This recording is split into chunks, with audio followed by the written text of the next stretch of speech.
socono waati ay ugu dambeyntii maxkamaddu xukun soo saartay xisbiga wicid khilaafkiisii kadib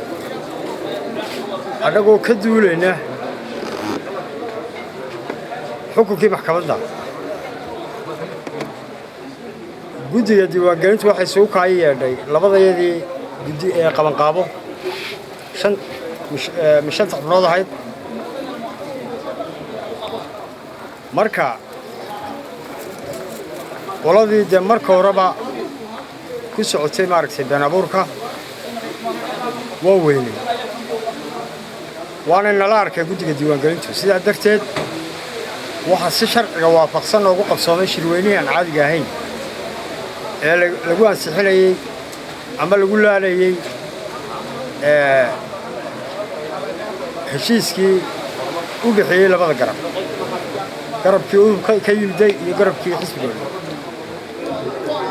sidaynu la wada socono shirweynihii waa kii qabsamay dorhaato oo bishu ahayd sideedii aan idhaahdo maxay ahayd noofembar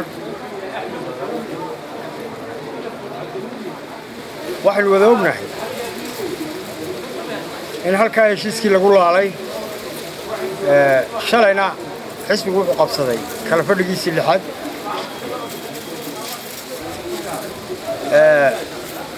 waxaana musharax loogu doortay madaxweyne guddoomiye xisbiga mudane faysal cali waraabe ayaa loogu doortay musharax madaxweyne sidaas darteed waxaan uun halkan ka iclaaminayaa inaan dib dambe loo maqlaynin wax laba garab la yidhaahdo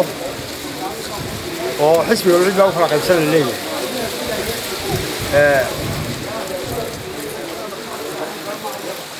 waxaan halkan uga mahad celinayaa garsoorka jamhuuriyadda somalilan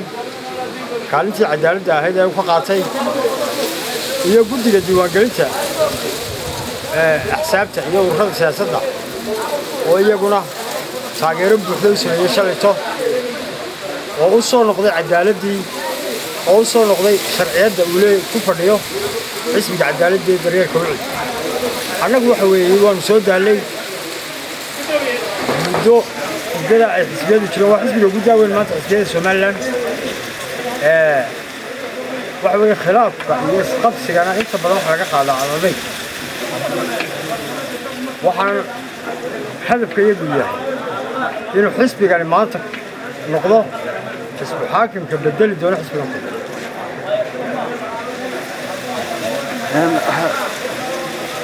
sida xisbiyada kale aan ku arki jirnay mar bay wada dhici jirtay doorashada madaxweyne iyo ku-xigeen xisbiga wicid maxaa keenay in la kala reebo doorashada madaxweynaha iyo ku-xigeenkiisa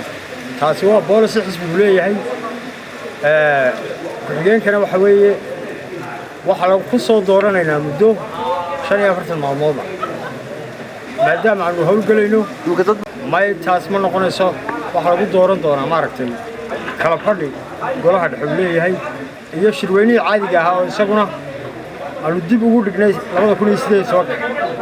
ma dhowo waqti marka waxaan idiin sheegaynaa waan annagoo raacayna dastuurka jamhuuriyadda somalilan annagoo raacayna xeerka xisbiga waanu soo magacaabaynaa maxay ahayd waa soo dooranaynaa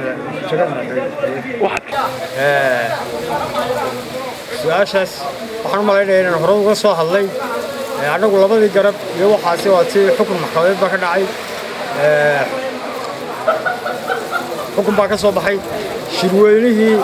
yaa lagu sharciyeeyaa maaragtay garabkan kale nimankaas totally xisbiga ka mid maaha maanta laga baxo nimanka garabka ulufna naga yimiday dhibaato badan baa naga soo martay dabadeedna sharciyadda xisbiga waxaa salka u dhigay waxa weeye shirweynaha go'aamada ka soo baxay